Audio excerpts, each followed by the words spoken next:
Assalamualaikum warahmatullahi wabarakatuh. Halo semuanya, perkenalkan kami dari kelompok 6 ingin membawakan materi mengenai logika uji hipotesis pada mata kuliah statistika lanjut. Nah, sebelum masuk ke materinya, perkenalkan nama saya Tiara Nur Kaula beserta dua rekan saya yaitu Aisyah Nur Febrianti dan Susan Handayani. Nah, di sini ada soal nih yang harus kita selesaikan. Soalnya itu, seorang peneliti ingin mengetahui apakah lulusan SMK memiliki tingkat kepercayaan diri yang berbeda dibandingkan dengan standar rata-rata lulusan universitas. Diketahui bahwa nilai rata-rata skor percaya diri lulusan universitas adalah 40. Peneliti mengambil sampel acak sebanyak 20 lulusan SMK dengan tingkat signifikansi sebesar 5% atau 0,05.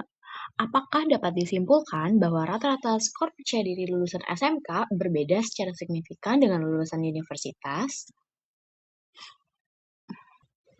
Oke, karena tadi di soal sebelumnya sudah sempat mention nih bahwa akan diambil data sampel 20. Nah, di sini ada data skor percaya diri dengan 20 sampel. Jadi ini adalah tabel datanya. Nah, setelah dipaparkan soal dan data, selanjutnya kita ke langkah-langkah pengujian hipotesis. Yang pertama yaitu nyatakan hipotesis, yaitu H0 P-mu sama dengan 40, yang artinya rata-rata skor percaya diri lulusan SMK sama dengan 40. Dan H1-nya P tidak sama dengan 40. Artinya rata-rata skor percaya diri lulusan SMK tidak sama dengan 40. Setelah menyatakan hipotesis, kita lanjut ke tentukan besaran alfa. Peneliti menetapkan tingkat signifikansi atau peluang kesalahan tipe 1 sebesar alfa sama dengan 5% jika didesimalkan menjadi 0,05. Karena menggunakan two-tail, maka 0,05 dibagi 2 yang menghasilkan 0,025.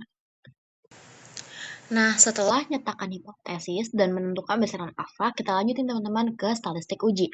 Statistik uji yang digunakan untuk satu sampel parametrik adalah uji T dengan T hitung sebagai berikut. Jadi di sini sudah tertera ya teman-teman rumus untuk T hitungnya. Nah, kita pertama-tama itu nyari standar deviasinya dulu dengan rumus yang sudah ditampilkan. Pertama itu kita nyari X-bar. Nah, X-bar ini didapat dari mana? Ya, didapat dari menjumlahkan seluruh skor percaya diri, lalu dibagi dengan N. N-nya itu adalah 20 jumlah sampelnya. Nah, maka X-bar-nya itu didapat 41,3. Dari situ kita bisa masukin teman-teman rumus XI min X-bar pangkat 2. XI-nya itu skor percaya dirinya. Jadi 42 min 41,3 pangkat 2 dan seterusnya. Lalu dibagi dengan N-1, yaitu 20 min 1. Sehingga didapatkan hasil 4,01. Untuk mencari standar deviasi, itu dipangkatkan ya teman-teman. Di akar, mohon maaf. Jadi 4,01 itu di akar, hasilnya 2,003. Oke, karena tadi X bar udah dapet, terus juga S ya udah dapet, kita bisa nih untuk menentukan T hitungnya itu berapa. Dengan ya rumusnya masih sama ya teman-teman dengan slide sebelumnya, yaitu sebagai berikut. Lalu kita masukkan saja teman-teman angkanya seperti X bar-nya 41,3, min mu 0-nya 40. Nah, mu itu kan didapat dari waktu di slide menyatakan hipotesis kan tadi ada mu sama dengan 40, seperti itu.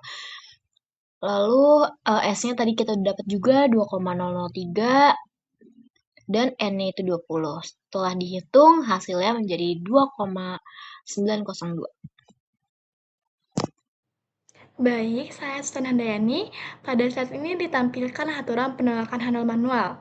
Nah, karena tujuan kita adalah membandingkan apakah rata-rata skor percaya diri dari sampel ini berbeda dengan nilai standar yaitu 40, jadi kita menggunakan aturan penolakan handalnya untuk yang dua arah. Selanjutnya, kita membutuhkan nilai perbandingan, yaitu t-tabel. Nilai ini digunakan untuk menentukan apakah hasil perhitungan kita signifikan atau tidak. Tabel T ini bergantung pada tingkat signifikansi dan derajat kebebasan, yaitu N-1. Dalam kasus ini, karena jumlah sampel 20, maka derajat kebebasannya adalah 19. Dan kita ketahui bahwa nilai signifikansi kita adalah 0,025.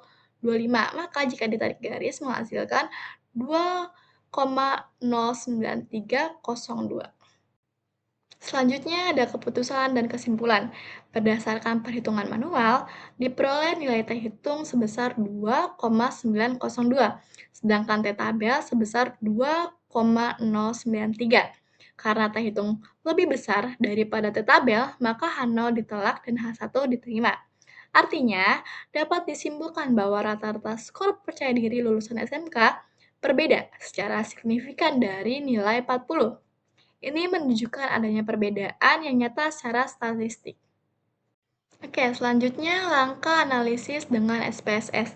Pada tahap ini, kita mulai analisis menggunakan SPSS. Langkah pertama adalah mengatur variabel di bagian variabel view.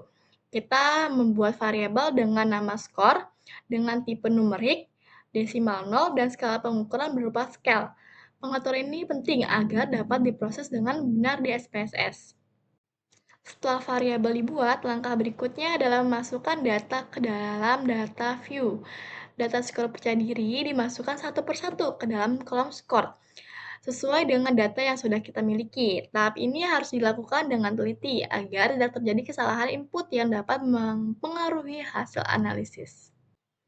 Langkah selanjutnya adalah melakukan uji sampel t-test di SPSS. Caranya adalah dengan klik Analyze, kemudian pilih Compartments, lalu pilih One Sample t-test. Selanjutnya akan dijelaskan oleh rekan saya. Nah, kemudian kita akan lakukan uji one sample t-test. Akan ada jendela seperti ini. Kemudian pindahkan variabel percaya diri ke kotak kanan. Kemudian isi test value dengan 40, lalu klik OK. Nah, setelah tadi kita sudah klik OK, maka yang keluar ini adalah output hasil SPSS ini, guys.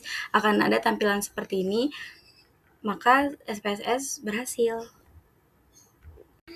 Dari hasil yang didapatkan oleh analisis SPSS, didapatkan T2,903 dengan signifikan two-tailed-nya 0,009.